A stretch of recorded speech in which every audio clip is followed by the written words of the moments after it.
One of the struggles that I think many Christians are having today is wondering, why doesn't the Lord come back? Why doesn't He return and put an end to all of this struggle and conflict? We're particularly seeing a lot of battles in our culture today. Evil seems to be on the increase. There are all kinds of wars, people going through tragedies. And so many Christians today are asking, Lord Jesus, what are you waiting for? Why aren't you just coming back and taking care of all the problems?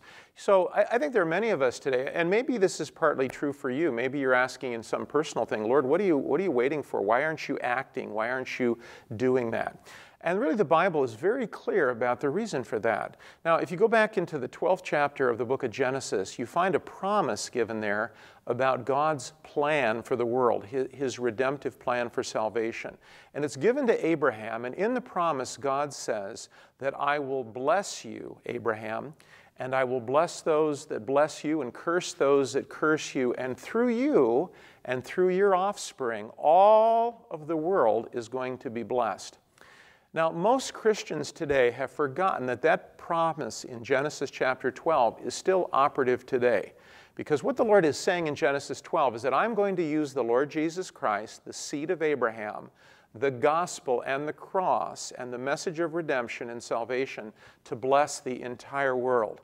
Now, if you look at the entire world today, what we need to realize, it's not primarily just centered in America or in Europe or in some area that we know about, but the world includes all of the tribes and the nations and the tongues and the people. And right now, missiologists will tell us that all of the world has not been blessed.